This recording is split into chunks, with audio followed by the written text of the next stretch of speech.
Cam, on the other side of things, Man United tonight, leaving the Mount deal where it is, saying, look, 55 million, take it or leave it, but we'll leave it open. Now looking at Caicedo, talk to me. It's great. It says a lot of things about where the club's going right now. I mean, and from different factors. Knowing he's clearly a player that the manager wants, like that's clear. A lot of the times in the past, either the manager or the board, they've caved. They've just been like, well, we're going to spend what we need to get the manager. In this situation, it gives me the vibes that even Eric Ten Hag's looking at it being like, well, no, if they're going to try and bully us, don't worry about it. I'll be good. Let's find somebody else. I don't think we're going to get Caicedo. I'll just say that right now. I love the fact that we put it out in the ether saying, all right, Chelsea, we'll go for him now and we'll see what happens there. Because I do think Chelsea's probably further down the line. Now, if we do get Caicedo, that's amazing. That's if it turns out that Chelsea overplayed their hand, if Todd B decided these whole rumors about United's known to cave, where it's like, Chelsea, so are you. Like, let's be honest, like all of the top 6 clubs at some point have been known, other than City, have been known to cave on the prices that are put in front of them. This isn't like a United only thing. So if we pull this off, like there's a crazy world where spending the 80 or 90 million on Caicedo is the right move if you know next year you're going to land Kane for free. If you know next year you can get Mount for free.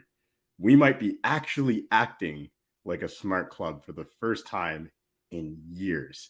This could be not just for this year, but moving forward, sending a message to clubs like, listen, we're not going to be taken in the market anymore.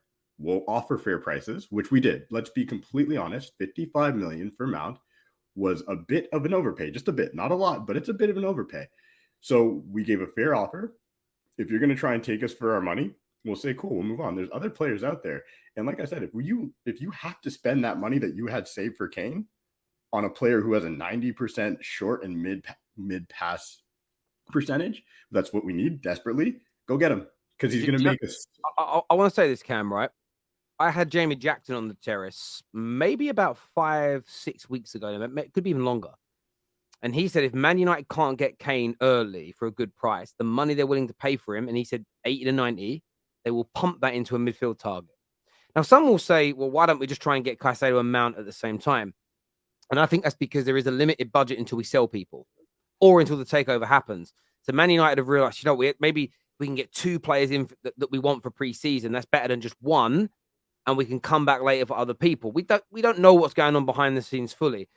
Northcroft has said here in his report that Brighton believe Moyes' valuation is around 80 million, considerably more than the 58 plus 7 Chelsea wanted for Mount. But Man United are prepared to take into account his younger age and radically different contract situation. And I think that's what's significant here. I think any Man United will, if Man United are looking at Moises Caicedo still, they know they have to spend about 80 million plus. They're not going to walk in and go, we're offering you 55 million. Will you accept it? They know what they've got to spend.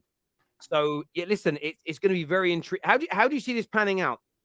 Honestly, I do think at the end of the day, this is why I think we won't get Caicedo, because I think at the end of the day, Chelsea is going to cave. It's not, again, I don't even think it's caving. They're going to get a better offer than we would have probably started. But you're right. It was always reported we were willing to go in and around 60, 55 million. Clearly, where we're dropping, we're saying we're done. I can see Chelsea being like, fine, take it. Because when you have a player like Mount who's come out, which I like, this is more players need to do this. He made it clear. As soon as United got involved, he's like, well, that's where I want to go. That's it. That's where I want to go. So take the offer or I'm gone for free. Like people ignoring that these are his words. His agent briefed the media. Huh? What's the chances that the Rice deal falls through and we go in for Caicedo? Because I think that's a possibility as well. I don't think there's any chance. Like I'm not one of those people. Listen, I don't banter just to banter. I read things. I educated, and Rice has made it very clear where he wants to go. I think it's just up for you guys to just figure it out, put the money on the table. I even think the fact that City's come in, put it this way, the fact that City's come in and still don't have him means he wants to go to Arsenal. Straight up. Like City doesn't play around. Remember last year when they switched from Kane to Jack Grealish? That was like a week. It took maybe boom. So they don't play. So I think Rice 100% is going to Arsenal. I think everybody just needs to chill. $100 million deal is not a quick, like Terry said it earlier. It is not. Oh, by the way, Terry, what's an NVC? Because I watch like basically all the shows, and I still don't know what that means. I must have missed the definition. No, mate, I totally. No, I what is an NVC? What's the like, I'm not stating publicly what the NVC is.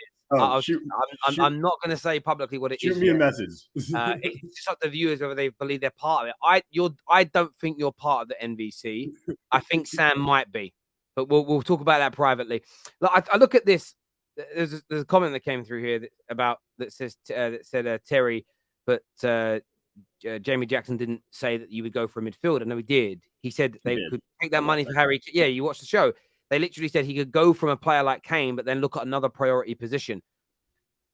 I don't understand why rival fans have been fooled again. And I think it's because the desperation to banter Man United is so high. That the dopamine release, the buzz they get. 3 summers running, it's been quoted we've only got 100 million odd to spend. And we've always spent more. There's no, they've only got 75 to 100 million. They're in trouble. I just don't believe it. I don't believe it. It's nonsense. Remember, Newcastle only had 75 million. Yeah, and they just chopped 70 million on one guy. 70 million. The matter bit is, Man United fans, we've all forgotten something. We spent 3 years with our CEO telling the world we could do things in the transfer market nobody else could because we got so much money, which meant we started getting overpriced and overpaying for people. There's a reason that we say we're broke now. No one really believes it either. It's like we go from one extreme to the other. Oh, do you remember as well when our guy last year, Arnold, sat down with those United fans and got secretly filmed and he said how much money we could spend? They spent lots of it. Now, we got to the January and there wasn't more to spend. But we spent, there is money to spend this summer as far as I'm aware. But we do need to sell people first because the wage bill are often significantly higher than the transfers bill. The wage bill is more important from an accounting point of view for the clubs often than the transfer fees because of the bonuses attached. And if you then go and have a really good year, say we go and have a really good year and win some more trophies, but you've still got De Gea's and Maguire's in the squad, they've probably got huge bonuses owing to them, even if they're not playing, which costs you tens of millions of pounds, which is excitement last night from Chelsea fans online saying, we're screwing United over. They're going to cave in for us. Now we're going for your number one target and maybe walking away from Mount. The Mount PR machine is out again saying, actually, you always want to stay at Chelsea. What do you make of this situation, bro? If he wants to go, let him go. I'm not too fussed about it, to be honest. I actually think he'd be quite good at United. I actually think he suits you quite well. But for how much was it? 55 mil? If he doesn't want to sign the contract, let him go. You don't want to get rid of him for free. I'd rather let him go and reinvest in the squad, get another creator, and then keep an extra 10 mil, invest it in another's position. I think that's the smartest thing to do. If he wants to stay and he signs a new contract, then I mean, fine, I guess. But at this current point, I'd sell him, take the money, and reinvest. But that's just me. Again, I want Caicedo just because I think we need a defensive midfielder, and he helps us in that department quite a lot. But I would like another one as well. So yeah, I mean, the chance winner for us so far has gone very well. We got rid of a lot of deadwood, and that's been very key. Obviously, the Havertz still looks like it's going through as well. So that's, financially, that's good for us as well. So I think once we clear up quite a lot of the sales, then you'll see Chelsea switch and start signing more players. Because ultimately, this window, we've had to get rid of more players than we have to bring in. So it's to be expected that we are a selling club more than we are buying this year. So yeah. It's interesting. I've got a message here from a journalist who, as you're talking, who says that the Mount thing is Man United biting back at Chelsea. They haven't withdrawn their offer, which I've said on the show already, and they know Caicedo is going to be tough to land. It is all partly a game, which I think we've all alluded to on the show. It's definitely posturing from both sides. He says you can't walk away when leaving your offer on the table, and I think that's why I've been very specific when I've said in the video that the offer, it's not walking away from the deal, it's walking away right now from negotiations. That there is a fundamental difference between those two things. But I'm going to go back to him now and ask him a few more questions. But yeah, that's an interesting one indeed. What's your thoughts on it, Ches, mate? Yeah, similar to what you just said, that I think it's all a bit of a spin So you've got Man United basically firing back because apparently you've been leaking information about rejected bids, and that doesn't look good from their side. And now you've got them fighting back talking about Caicedo and like kind of like riling up like the rival fans, like they're going to go in for him. It's all a bit of a ploy, in my opinion. I think it's a bit too soon to make any concrete assumptions of what's going to happen. I think the main thing for Chelsea is, like David said, dittoing what he said, just getting rid of the players like Havertz and Kovacic officially. I know they're done, but officially getting off the books. And then just landing those one or two gems. Not going all out for too many players and like kind of making some mistakes. So I'm happy with the approach so far. But there's Mount Saga. I don't really want him to be here, to be honest. I know David's in the middle as a Chelsea fan. I'd prefer him to leave. I think he's run his story. I think the story's over. I couldn't care less if he goes Man United and bangs. At the end of the day, it's about my club doing better. I don't really think he can bring much to the system going forward. He's a weird position in our team. So let's just see how it plays out. I wouldn't panic too much as a Chelsea fan over Moise Caicedo. I think we will land him eventually. Whether like, we get into a war or not is a different situation. But I'd say just definitely keep a keen eye on that because it's not guaranteed that it's going to be easy. But be interested to see if Man United are actually all bark and no bite and actually go in for him. That'll be very interesting to see. Very interesting. Yeah, but again, I think both Man United and Chelsea could come out of this looking good. They can both. One of them could definitely come out of this stinking up the place. Do you know what I'm saying? Stinking up the place. Yeah, we can't go. I think after this, we can't go like. Well, we can't go back. we can't go back and get him for any more than we bid now. Like we can't. Like we can't do it. It's crazy. And equally, like Chelsea, if you end up caving and or don't get in Caicedo, it's like if we just let Man United take this guy, we'd have had the money to get Caicedo. Do you know what I mean? It's so interesting. It's literally, and again, people love their clubs. So they're going to see it from their perspective. How about yourself, Winter Surfer? You agree? Yeah, I agree. I just think it's like you say. I think everything's agreed on still, apart from the price. I think they wanted United to hit 50 or more, and they've tried. They've been a bit cheeky and tried. Okay, you've got to 50 plus 55, just another little bit. But I think they'll need to consider this. All this now coming out that he wanted to stay is for me is utter rubbish. He wanted to stay. He wants to stay. You got a player who wants to go. I think Cam said it earlier. He leaves on a free next year, right? He is pure profit for Chelsea in terms of financial fair play and other things like that. I think it gets done, whether you think it's whether fans think it's caving in or not. It doesn't matter. You've got a player who doesn't want to play for your club. Get him out as quickly as possible, whatever the price is. So I think it will eventually get done. I think it's all a game, as we know. We tried to pull the punt card. Man United have stood firm a bit. Now it's their turn to lay the punt card down. If Chelsea accept it, I'll be fine. Chelsea accept it and go, yep, that's it. We're going to send 50 million plus 5. That's fine. It's a good price for me for Mount in his final year of his contract. I have no issues with it. But the Caicedo thing, listen, for me, with Caicedo, I don't think it's about Champions League football. I think it's purely who's going to pay him more, and I'm fine with that.